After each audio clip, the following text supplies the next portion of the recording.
Gen moun ou gen nan entourage ou gen zanmi ou gen ou kon sak fò pour ka découvrir si yo c'est mauvais moun ak si yo c'est bon moun,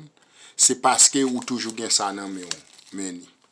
Ou toujours gen ça nan men. Ouais tout autant gen l'argent nan moun ou pas jamais kon sou gen zanmi. Tout bon vrai, ou pas jamais kon sou gen mauvais moun nan entourage ou. C'est les razè barré ou c'est les razè bloqué ou pral kon ki moun qui tape marche avant qui moun qui pas tape marche avant. Ouais nan moment là, moi toujours joindre pile moun rive sou moi mais c'est nan moment m'gen l'argent nan même. Jan de moun sa yo pas joindre afem, yo pas réjoui nan succès. Même gens wap bam coup traite et bien même gens tout, m'pa beaucoup traite non, m'a vinn na clé sou. C'est le rasé ou pral kon sou gen zanmi ak si ou pas gen zanmi. Pour le moment là, dans le moment ça là m'a travail m'a fait comme m'pral joindre pile moun qui pral river sous moi. Mais dans le moment que parfois m'gen ti rasé, gen ti transfert m'pa ka voyer $50, m'pa ka voyer $100 Haïti, ni $30 ni $20. Tout zanmi sa yo campé yo sous moi, parfois yo te connaît crime. Mais li pas forcément un zanmi comme si son fille ak garçon bal nan bagay fille ak garçon ensemble avec nous juste zanmi. Mais plus que moun nan mande ou pas ka aider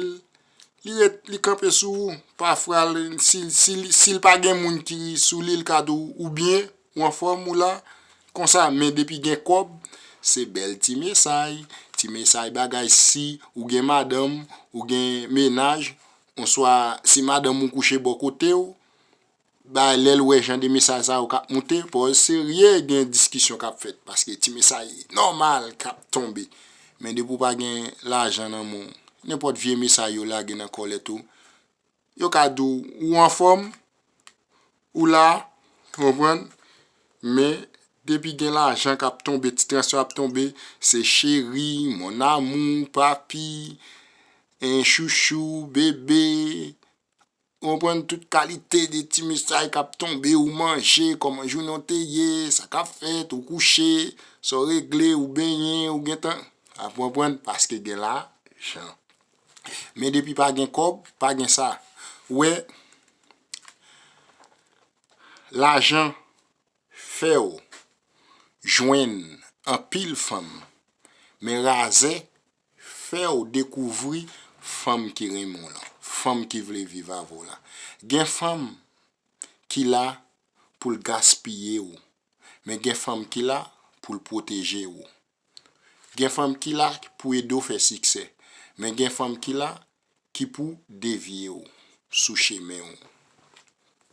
eh bien si m'gen tan comme ça bah ka prendre un piège.